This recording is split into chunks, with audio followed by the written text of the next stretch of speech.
Hey homies, welcome back to High Altitude Homesteading, where we chronicle our attempts at creating a self-sustaining suburban food cycle.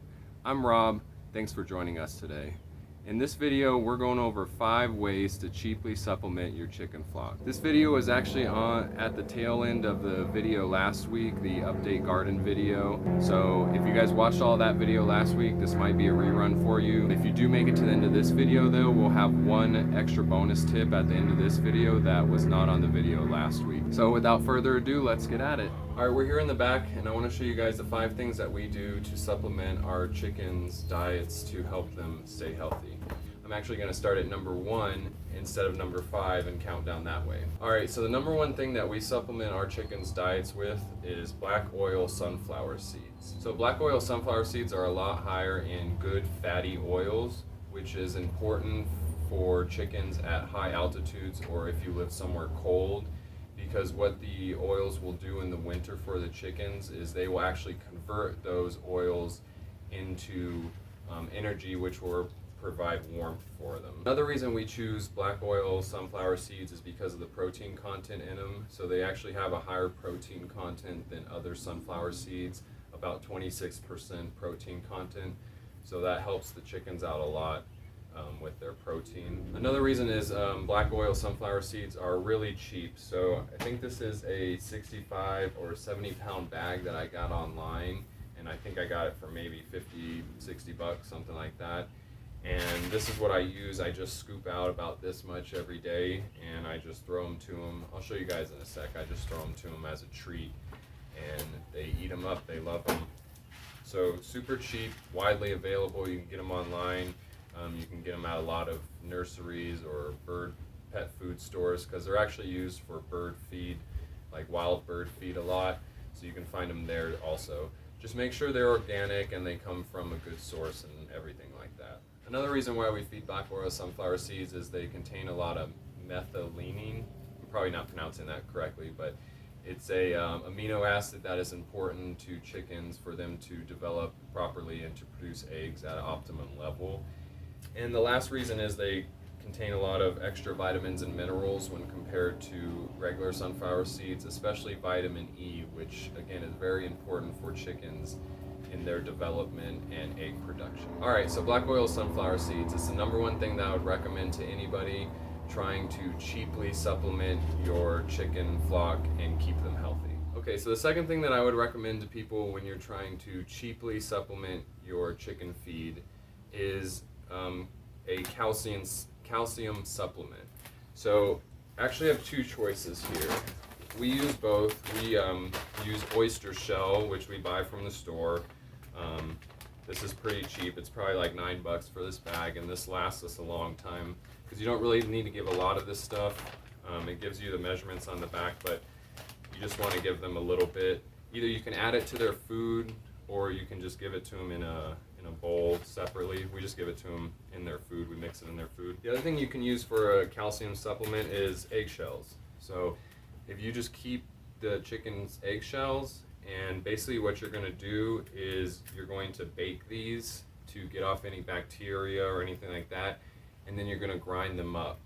And you're going to want to grind them up pretty good because you want the chickens to not know that these are eggshells essentially, because what that can do is it can promote chickens basically eating their own eggs or something like that. So you don't need to bake these for long.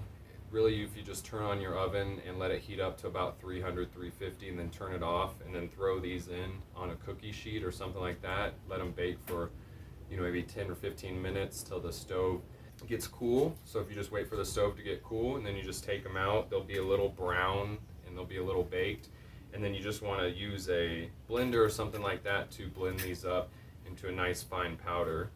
And then you'd use it the same way that you would use oyster shells. You would just add it to their food, or you can give it to them in a bowl as a separate feed totally if you want to do that too.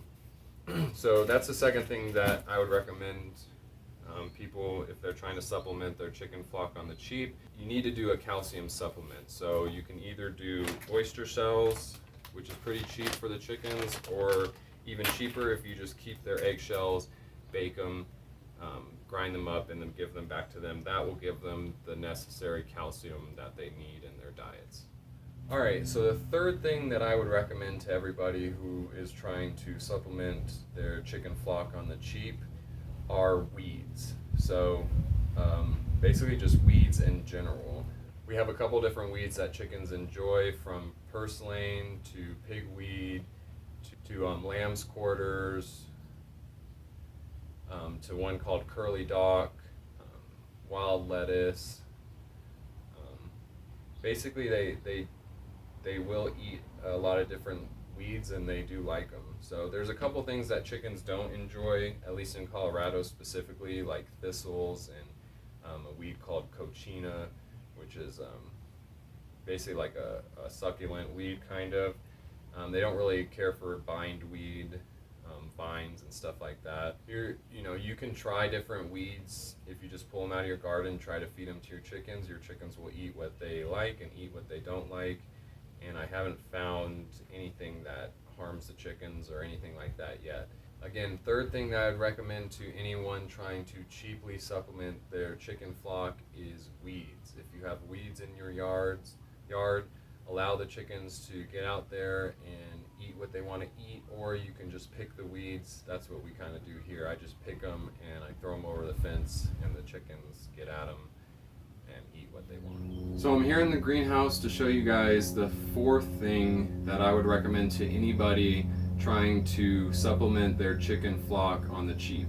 And what that is kale, or really any veggie that you can grow in excess. So generally kale is a no-fail, what they would call a no-fail veggie, something that is easy to grow. Most people have no trouble growing it, stuff like that. I would beg to differ. I seem to be having trouble growing it this year, at least outside.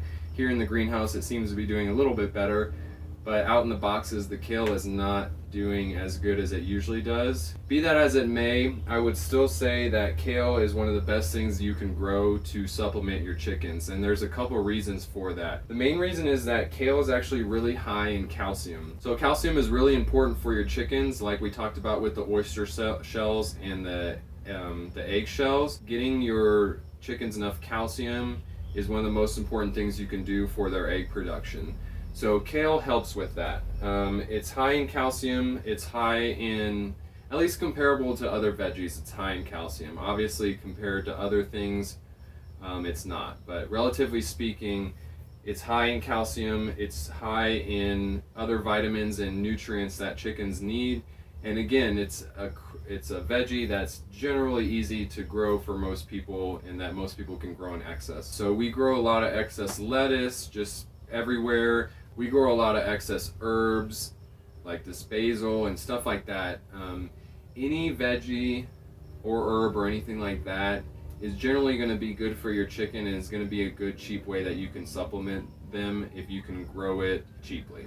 So some other examples of some good veggies that you can grow in excess that chickens like would be stuff like carrots. So carrots, chickens really dig the carrot tops. So if you grow carrots and you eat the bottoms, you can feed the tops to your chickens. That's just another way of supplementing them on the cheap. So if you're growing a bunch of broccoli and you want to give them the broccoli greens, or if you're growing spinach or anything that's leafy and grows well, can be used to cheaply supplement your chickens, and they're gonna like it a lot. Okay, so we're here in the kitchen to show you guys the fifth and final way that we supplement our chicken flock to try to keep them healthy. And that is using broccoli sprouts. So basically you could do this with any microgreen. It doesn't have to be broccoli sprouts. You don't have to do it in the jar like we do it. You can grow microgreens on a tray, anything, it's just, microgreens are a good way to cheaply supplement your chicken flock because they hardly take any water or energy to grow. They grow super fast, and at least broccoli seeds, I know specifically for like this thing, is very cheap for this bag, and this thing lasts us a long time. So here, let me show you what we do. So basically, we start off with just a mason jar like this, and these guys are a few days along, so it's not gonna look like this. Basically, you're gonna take your broccoli seeds, you're going to measure out 1/4 to 1/3 cup of broccoli seeds and dump them in the jar. You're going to take the jar, you're going to fill it up with some water, and you're going to let the seeds soak overnight, or just over the day. It doesn't have to be overnight, but just let them soak for about 12 hours, and then you're going to rinse them out. Then what you're going to want to find is, well, first what you're going to want to buy are these tops. So essentially these tops are plastic tops that fit on a wide mouth mason jar, and what they do is they're different sizes of holes. So you can see like these two are, this one's bigger, this one's the medium one, and this one's actually the smallest one. So what you do is you start with the smallest one and you put it on top, and basically what you're going to do is every day after you soak them, so you soak them for 12 hours and then you rinse all the water out. So you're going to fill them up, you're going to soak them, kind of shake them to clean them, and then you're just going to shake all the water out. Basically, you're going to shake all your water out. You can start with the smallest top, shake all the water out, and you're going to want to get all the water you can out, because then basically just get them kind of back like this. So like I said, these are a couple days older. So these are probably like 2 or 3 days old, and you can see they're starting to sprout. Although they're just yellow, they're not green yet, they're starting to sprout. So because they're starting to sprout, I'm going to switch out for this little bigger top, because now that they're sprouted, they're not going to fall through the top, and this makes it a little bit easier to shake out the water and stuff like that. So about day 2 or 3 you can switch to the bigger top, and then what you're going to want to do is find some type of container that allows this. If you're doing it in the mason jar, this is how we do it. If you're doing it on a tray, just disregard this. You don't have to do this process. You can grow them on the tray, water them how you like, and however big you want to get them till you feed your chickens, you can do that. But if you're doing it in the jar, which I think is a lot easier, this is how we do it. You want to make sure all your water's you're out. This is still going to be wet, of course, but just want to make sure you get all the excess water out, or most of it that you can. And then what you're going to want to do is find a container that allows your mason jar to sit at an angle. So this container isn't perfect, but there.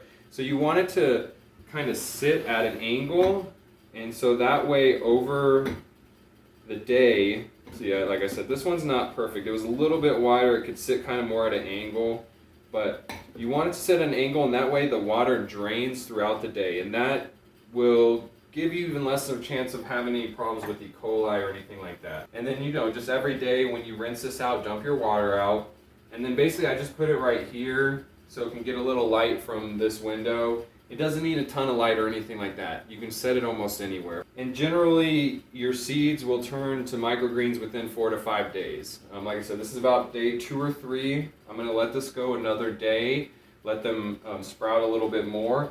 And then what I'll do is I'll actually take like a cookie sheet with a paper towel on it, and I'll just put the seeds on the paper towel, spread them out so they get all dry. And another thing that allows them to do is it allows all of them to get sun, and they kind of green up over a day. That is the 5th thing that I would recommend to anybody who's trying to cheaply supplement their chicken flock, is consider microgreens. They're easy, they take almost no resources to grow, and they're super nutritious for your chickens. And because you guys made it so far in this video, I wanted to give you a bonus extra technique to supplement your chicken food. So that bonus technique is diatomaceous earth. So again, I don't directly endorse this company, this is just something I bought, but it is good diatomaceous earth. If you want to go with this company, great. But I got this online. I think it was maybe 10-15 bucks for this bag. It's a 10-pound bag, and I can't say enough about diatomaceous earth. You can use it almost anywhere in your chicken area, chicken flock. You can use it to you can use it in your chicken coop to help with mites in the chicken area. You can put it directly on the chickens. If you have chickens that you think have mites, you can throw some diatomaceous earth directly on that area that you think might have mites. And the other thing you can do to supplement them directly is to add it to their food. So you don't want to add a lot or anything like that. I usually just add like a handful. I have a little cup that I actually scoop into their food. So it's not an exact science or anything like that. It's usually just a cup of diatomaceous earth for the amount of food that I put in their food dispensers. Diatomaceous earth directly helps, when they eat it, it directly helps with internal parasites. So internal worms, internal parasites, stuff like that.